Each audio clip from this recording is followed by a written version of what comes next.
எங்கடா ஓடுறீங்க, கொடுங்கடா, சம்பாதிக்கிறீங்கல்ல. டெல்லிக்கு போயிருக்காருங்க நேரு, இவர் எல்லாரும் இருக்காங்க, மந்திரிகள் எல்லாம் இருக்காங்க. ஒரு பொருட்காட்சி திறந்து வச்சிருக்காங்க. அந்த இட பாக்குற மிஷின்ல அப்போ 4 நாள் நம்ம பொண்ணு போட்டு ஒவ்வொரு மந்திரி நேரு எல்லாரும் ஏறி பாக்குறாங்க. ஒருத்தரா காமராஜ் வாங்க, இவர் போகவே இல்லை.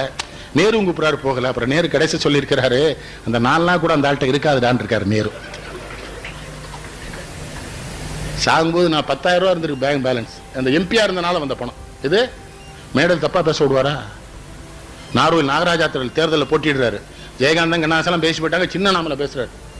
இந்த ராஜாஜி சின்ன நாமல சட்டை பிடிச்சு உட்காருன. அவர் நீ என்ன பேசுறது? அவர் எவ்வளவு பெரிய மனுஷன், உட்காரு பேச சொல்றான். ராஜாஜி நீ எப்படி பேசலாங்க? சின்ன நாமலே பேசாம இருக்கு, நான் பேசிக்கிறேன். பெரியவர், அவருக்கு என் மேல கோபம் இருக்கு. விடுதலை போராட்டத்தில் பங்கு பெற்றவர், முதல் கவர்னர் ஜெனரல், உலகத்தில் இருக்கிற 10 அறிவாளில் ஒரு அறிவாளி.